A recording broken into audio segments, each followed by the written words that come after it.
Gold ఇంతలా పరుగు పెట్టడానికి అసలు కారణాలు ఏంటి? అసలు ఎక్స్పర్ట్స్ ఏమంటున్నారు? మరి గోల్డ్ రేటు తగ్గే అవకాశాలు ఏమైనా ఉన్నాయా, లేదంటే ఇలాగే కంటిన్యూ అయ్యి 1,50,000 వరకు చేరుకుంటుందా? ఎక్స్పర్ట్స్ ఏమంటున్నారో ఇప్పుడు చూద్దాం. యుఎస్ ఫెడ్ పాలసీ ఈ సంవత్సరం అంతానికి వచ్చేటప్పటికి ధరలు తగ్గించవచ్చు అని ఒక మార్కెట్లో ఒక ఫీలర్ వచ్చింది. సో ఎప్పుడైతే యుఎస్ డెట్ మార్కెట్ రేట్లు తగ్గుతాయో, ఇంట్రెస్ట్ రేట్స్ తగ్గిస్తారో ఆటోమేటిక్గా బంగారం మీద దాని ప్రభావం ఉంటుంది. సో ఆ రోజున తగ్గినప్పుడు కొనుక్కోగలమో లేదో అని ఏదైనా ఉంటే కనుక ఆటోమేటిక్గా అందరూ ముందర నుంచి కూడా అది కొనుక్కొని పెట్టుకుంటారు.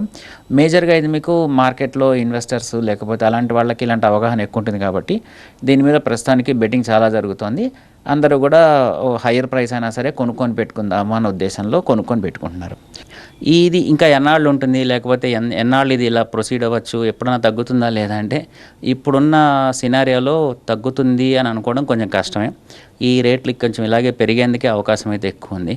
ఇప్పుడు ఇవాళ రోజున మనం చూస్తే అంటే ట్రంప్ గారి టారిఫ్లు, లేకుంటే రీసెంట్గా మన మీద అడిషనల్ చేసిన 50% టారిఫ్ తర్వాత మళ్ళీ ఇండియా తోటి వాళ్ళు నెగోషియేషన్స్ మొదలెట్టారు.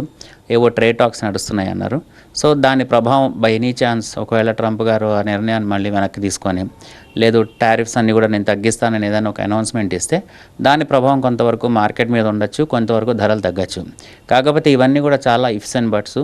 ఇప్పుడున్న కండిషన్లో అయితే కనుక ధరలు తగ్గుముఖం పట్టేది లేదు. పాత రోజుల్లో మనం చూసినట్టుగా 80,000 90,000 వెళ్ళే అవకాశాలు అయితే ప్రస్తుతానికి చాలా చాలా చాలా తక్కువగా ఉన్నాయి. అంటే 1,50,000 అంటే మనం ఏంటంటే ఒకటి క్వాంటిఫికేషన్ అనేది మనం చేయకుండా ఉండాలి. ఎలా అంటే అది 1,50,000 అవుతుందా 2,00,000 అవుతుందా అని. ఇప్పుడు ట్రేడ్ సినారియోని బట్టి మీరు చూస్తే కనుక ఇప్పుడు ప్రస్తుతానికి దీన్ని ఒక బుల్ టైప్ మార్కెట్ అంటారు. అంటే ప్రభావం ఎలా ఉందంటే పైకి వెళ్ళేదే ప్రభావం కింద చూపిస్తుంది. ఇప్పుడు ఈ విధంగా మీరు చూస్తే కనుక 2025 ఎండింగ్కి వచ్చేటప్పటికి ఇదే ట్రెండ్ కంటిన్యూ అయితే ఒక 1,35,000 1,40,000 దాకా వెళ్ళే అవకాశం ఉంది. ఇదే ట్రెండ్ కంటిన్యూ అయితే ఇది సైజ్ 25 నా ఉద్దేశం 25-26 ఇండియన్ ఫైనాన్షియల్ ఇయర్లో 26 మార్చ్ వరకు మీరు అనుకోవచ్చు. సో అక్కడ దాకా వెళ్ళే అవకాశం ఉంది. అసలు మొత్తం మార్కెట్ బేర్ మార్కెట్ అంటారు.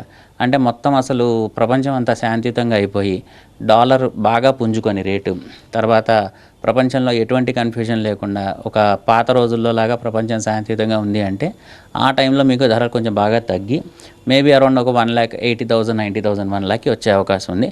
అది ఉన్న సినారియోలో ఒక విధంగా మనం అసంభవమే చెప్పుకోవాలి. సో ఒకవేళ మోడరేట్గా మార్కెట్ ఇలాగే వెళ్తే కనుక మీకు ఇయర్ ఎండింగ్ వచ్చేటప్పటికి ఒక 1,25,000 1,30,000 దాకా కూడా వెళ్ళే అవకాశం అయితే ఉంది. సిల్వరు నేను ఇంతకుముందు కూడా చాలామంది దగ్గర చెప్పాను, బంగారము వెండి రెండు అన్నదమ్ములు లాంటివి. సో ఎప్పుడైతే మీరు బంగారం కొనుక్కోలేని పరిస్థితి వచ్చిందో అప్పుడు మీరు ఆటోమేటిక్గా వెండి మీద పెట్టుబడి పెడతారు. సో ఇప్పుడు వెండి మీద జనరల్గా బంగారం అందుబాటులో లేదు కాబట్టి వెండి మీద పెడుతున్నారు. ఇప్పుడు మీరు గమనిస్తే సిల్వరు 1,30,000 ఆ రేంజ్లో ఉంది. ఇది కూడా కొంచెం అటు ఇటుగా పెరిగే అవకాశం ఉంది. ప్రొవైడెడ్ ఇదే కంటిన్యూ అయితే కనుక సిచ్యువేషన్ అది కూడా కొంచెం అలాగే పెరిగే అవకాశం అయితే ఉంది.